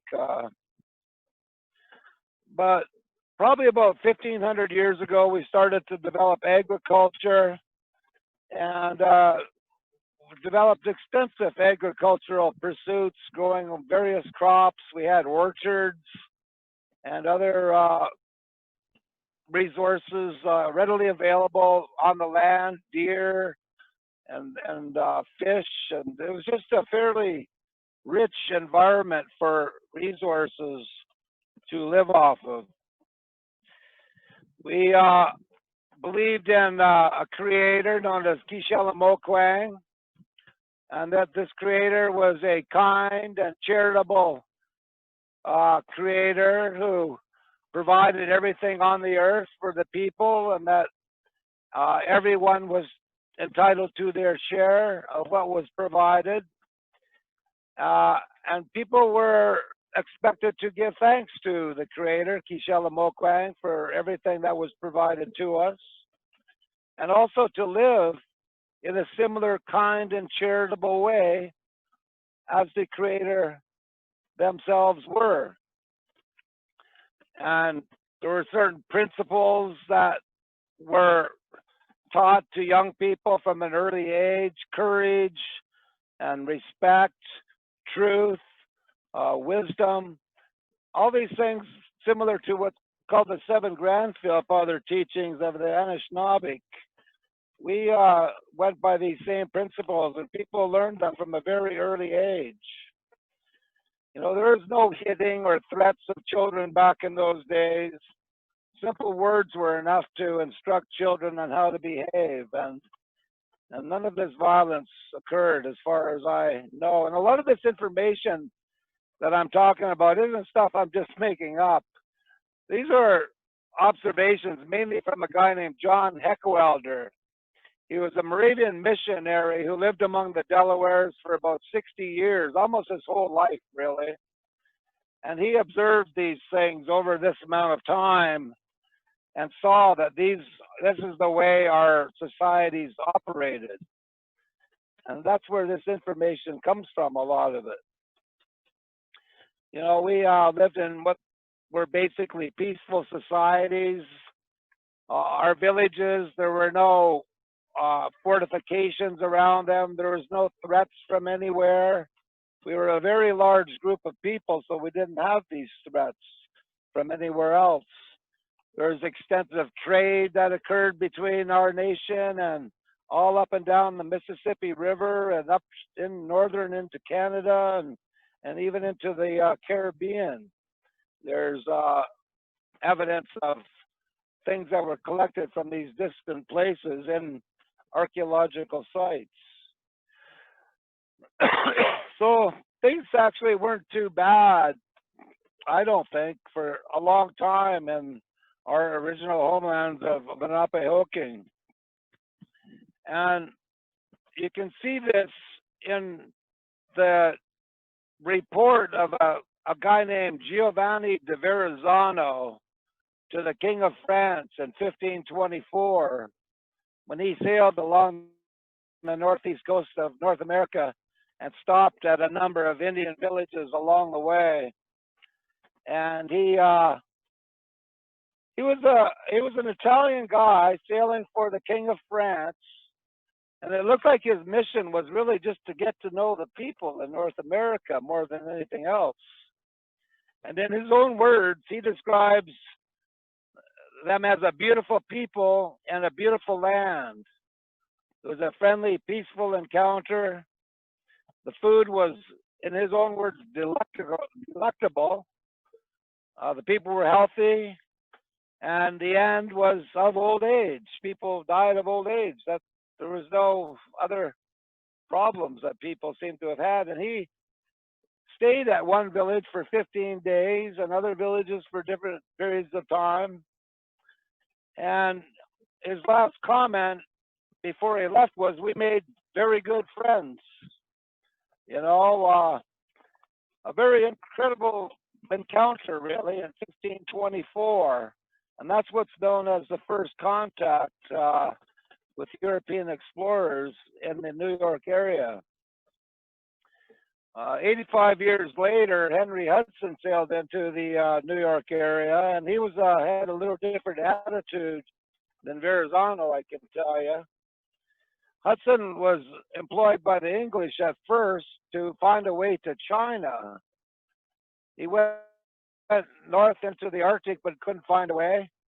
And then he got a job working for the Dutch West India Company to find another way to China, and he came over to New York and began sailing up the Hudson River, thinking he would get to China that way.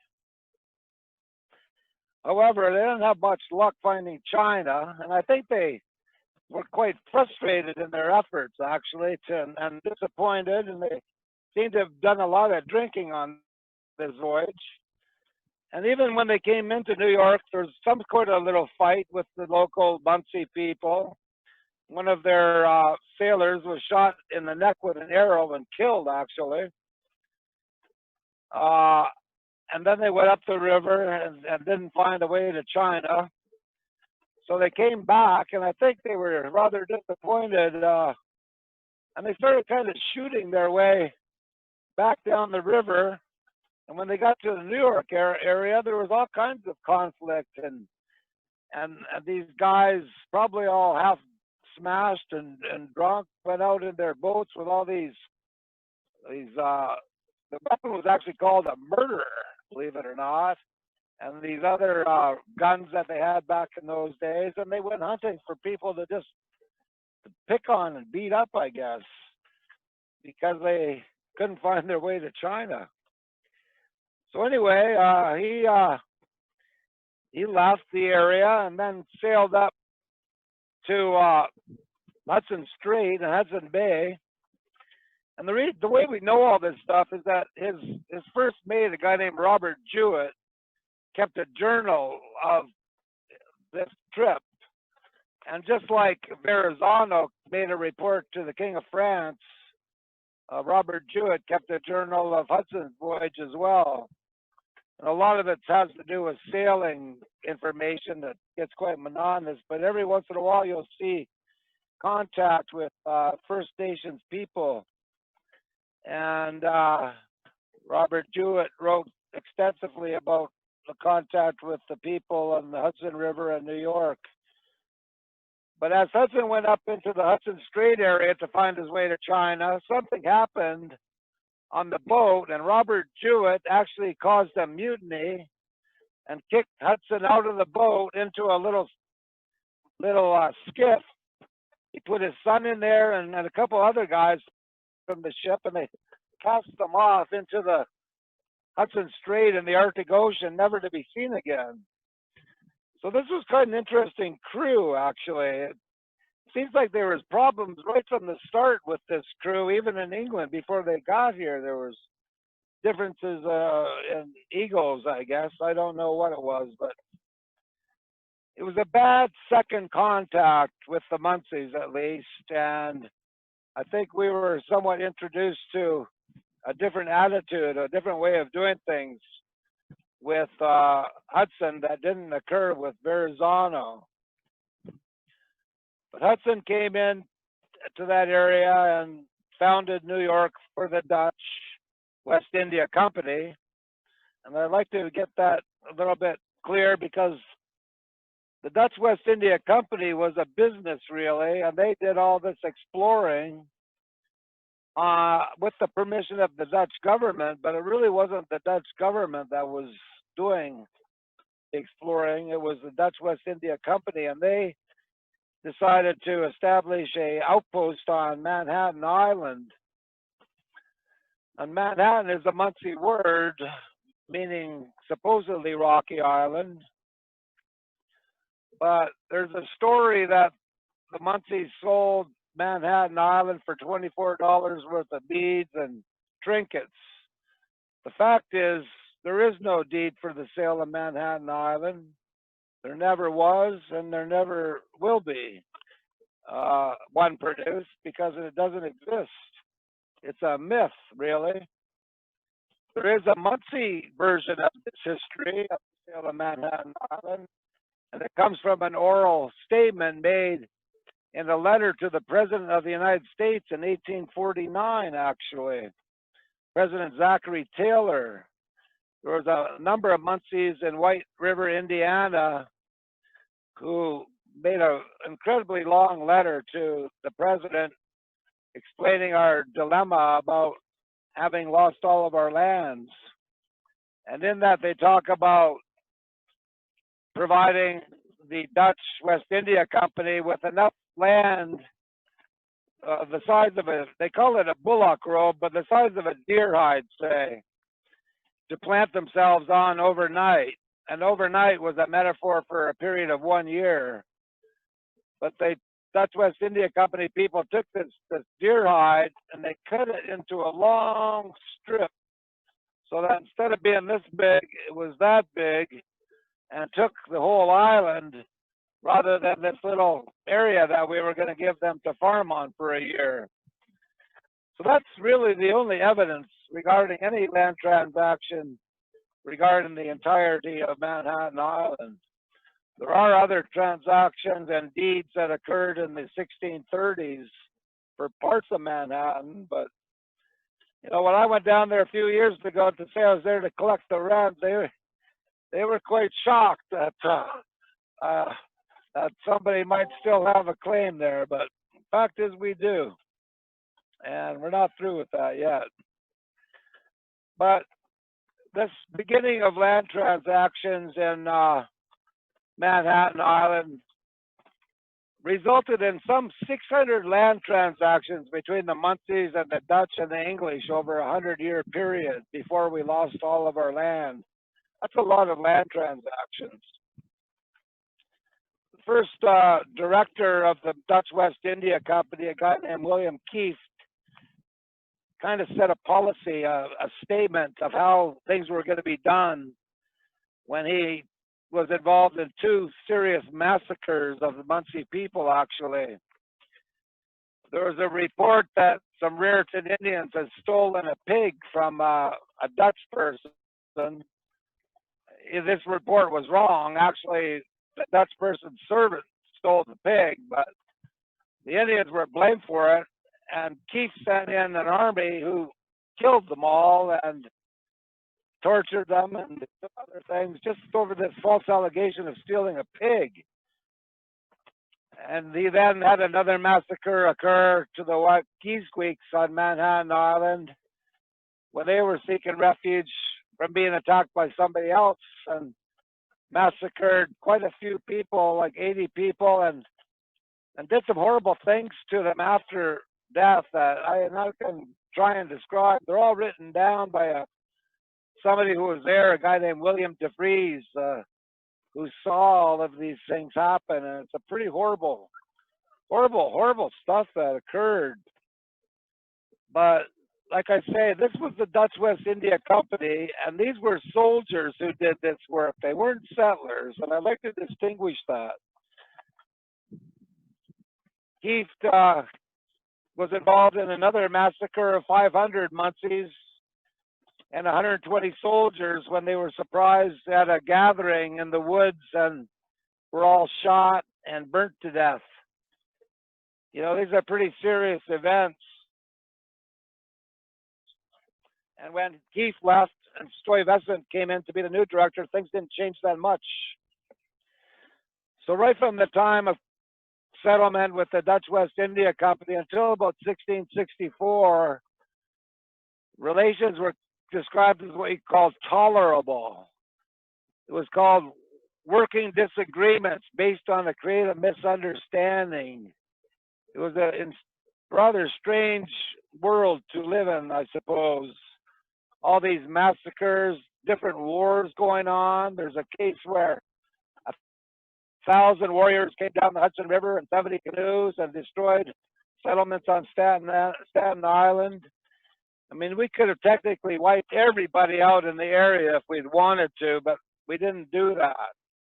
We caused more property damage than death, actually, throughout our history, whereas we suffered a lot of death at the same time.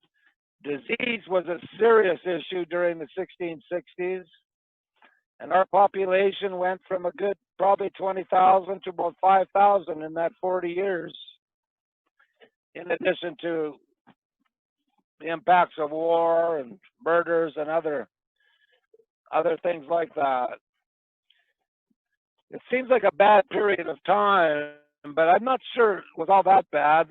In between these wars and diseases, people had to find a way to get along with each other, almost like it is today. We live on a reserve, 3 reserves west of London here, but we have relationships here in London. We have relationships in small towns with farmers. You know, 30 years ago, there was a killing in Strathroy, a manslaughter, where a townsperson was killed by a native person from the res. And that caused bad relations between all of us for a number of years, actually. It's not bad now, but, you know, these things still happen. You know, when you see train railings being blocked and such, people all over get kind of upset about it. I don't know if things are actually that much different now than they really were a long time ago. You don't see massacres and such anymore, or wars. We're trying to get along a little better, but there are still issues. So, like I say, we had a tumultuous 40-year relationship with the Dutch West India Company, at least. And the settlers that came into the area were from a number of different nations in Europe. So it was quite a variety. As I said, we were involved in some 600 land transactions over a 100-year period. That's a lot of land deals. And by the 1664, we'd lost about 10% of our lands in these lands transactions, which we really didn't have much choice because of our continuing depopulation through war and disease and the increasing population of settlers, which there was no end to, really. In 1664, the English sailed into New Amsterdam, as it was called back then, and took over and renamed it New York. And for about 10 years, things were actually pretty good. No wars, no diseases, and relations with settlers seem to have been all right now as well, which makes me think it really wasn't that bad before then either. We had kind of not the best relationships with the English after that, and ended up losing all of our lands, the remaining 90% of it under English control. And when the French Indian War came around in the 1750s, the 7 Years' War, it's also called, we actually sided with the French for the first part of that war because of our anger over the way the English treated us with our lands. And we caused a lot of damage in our old homelands to settlers' property and such because of that. However, we had a leader named Tidiaskong who came into the picture around that time, and he got all the Munsees and other local nations together and made peace with the English. And so we became part of what's known as the covenant chain of peace and friendship with the English in about 1758, and have continued that covenant chain of peace and friendship till this day, although the chain has gotten a little rusty and maybe broken in a couple of places and needs to be renewed and polished, as they said back then that it would need to be. So we sided with the English during the last part of the French-Indian War.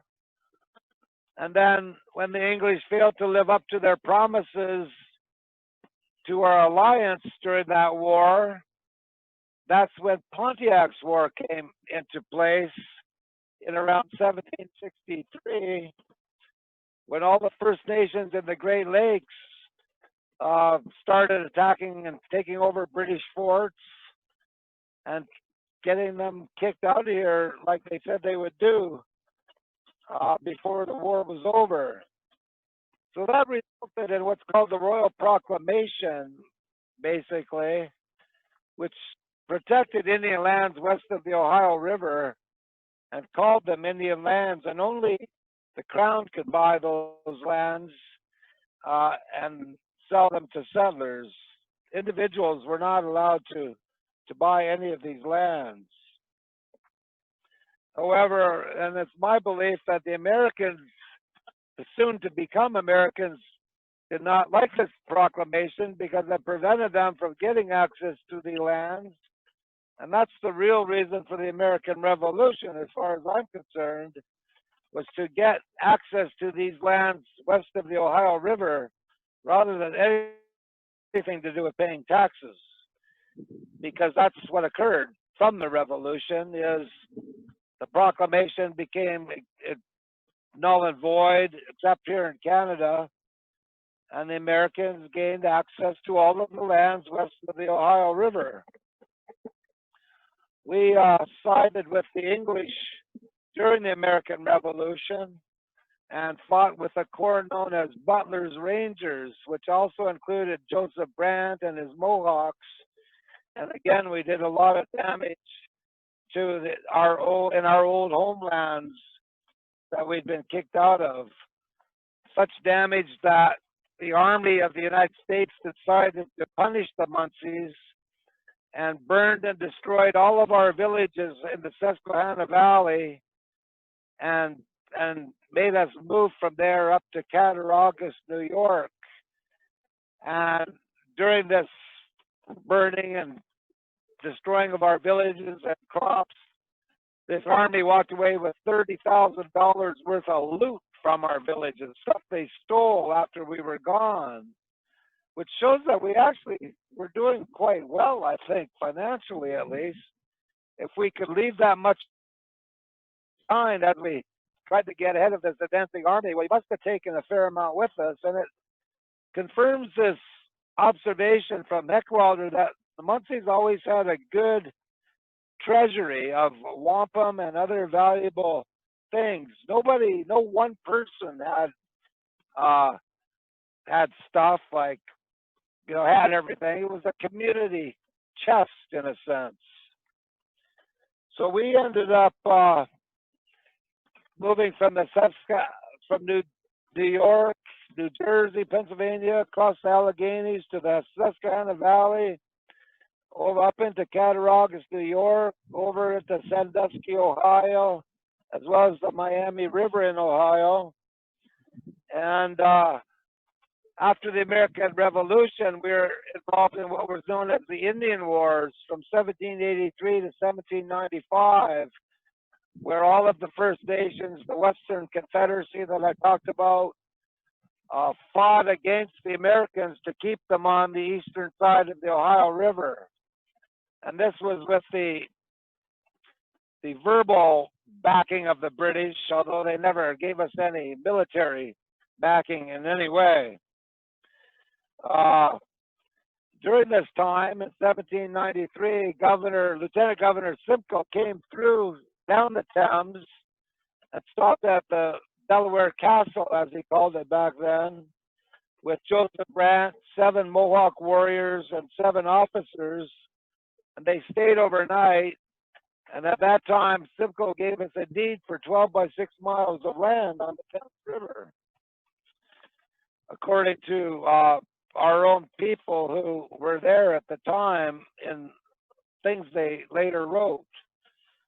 So we continued to stay on the Thames, and the Indian Wars were over in 1795 at a place called the Battle of Fallen Timbers in Michigan. And things became somewhat peaceful for a while after that until the War of 1812, when the Munsees were again significantly involved in another war. We fought under a guy named Colonel John Norton during this War of 1812, and there's a couple of books on him, if anybody. He was quite a character. He was Joseph Brand's right-hand man, actually.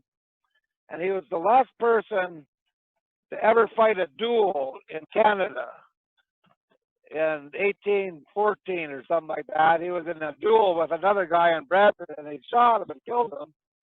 And it was a fair fight, I guess. So this is the type of characters we're talking about, some of these guys. So we continued to reside on the Thames, and then in 1820, there was a surrender made of this area, and we weren't included in it. And we were kind of upset because we made the treaty for 12 by 6 miles of land, and all of a sudden it was being taken away. So this temporary agreement was made on May 9th, 1820. And on May 10th, 1820, 5 of our men went to the local Indian agent and asked him what the heck's going on here. And from that date until 1909, we sent 23 petitions to the federal government complaining about our land not being given to us the way it was promised because of our alliance with the British during the American Revolution. So this year, 2020, is 200-year anniversary since our first complaint about not having our lands protected the way they were supposed to be. And like I say, we'd already been dealing with land issues some couple hundred years before that. You know, over six, we know how to deal with land anyway, make sure it was secured to us. And that's why we sent 23 petitions, handwritten by our members, to the government, outlining our history. And a lot of the history I've talked about comes from what these guys said. I really couldn't believe it at first when I read what they said in the 1800s. But after research, it turns out everything they said is true. So it's pretty neat. Our people through the 1800s, even though we didn't have a treaty, continued to work the land, to farm. We were participants in various fairs in the area and won prizes on a regular basis. We won such on a regular basis that they actually stopped us from competing by making it an Indian category in the local fairs. So we couldn't compete against people who weren't Indians. Only Indians compete against Indians, but that's the type of prejudice that we experienced during those times. And, you know, after all we'd been through and our alliance with the British, when we came to Canada, you know, we thought we were safe and secure, but unfortunately the colonial governments did not respect these relationships that we had before through alliances and such, and all the people that we did have these relationships with were now passing away, and they were old and they weren't in power anymore. And these new colonial governments came in who had no understanding of this and basically decided to start telling us how things were going to be. And they created laws and policies to take our children and put them into residential schools, to prevent us from speaking our languages and knowing our culture and histories. And, you know, after all we'd been through, as if that wasn't enough, we come here hoping to get, like I say, some sense of security and prosper like anyone else. And yet the government decides to keep us down and to assimilate us and to have no respect for who we are and who we were. And so the result is a lot of our communities today are living with the impacts of these laws and policies that have destroyed families, destroyed communities, left people with a lot of issues that we have to pick up the pieces and put back together. You know, it's a long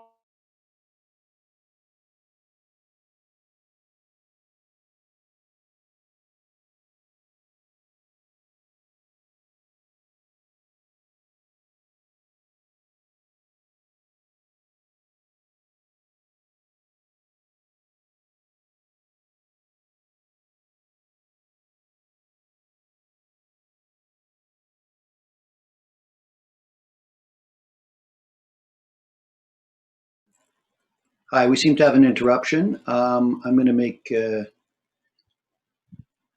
non-video participants visible here. This is David at the Kensington Village Association. I think this is a good time to go to some music. What do we have here? Oh, I think they're setting up another stage. We'll just go to something else for a few minutes.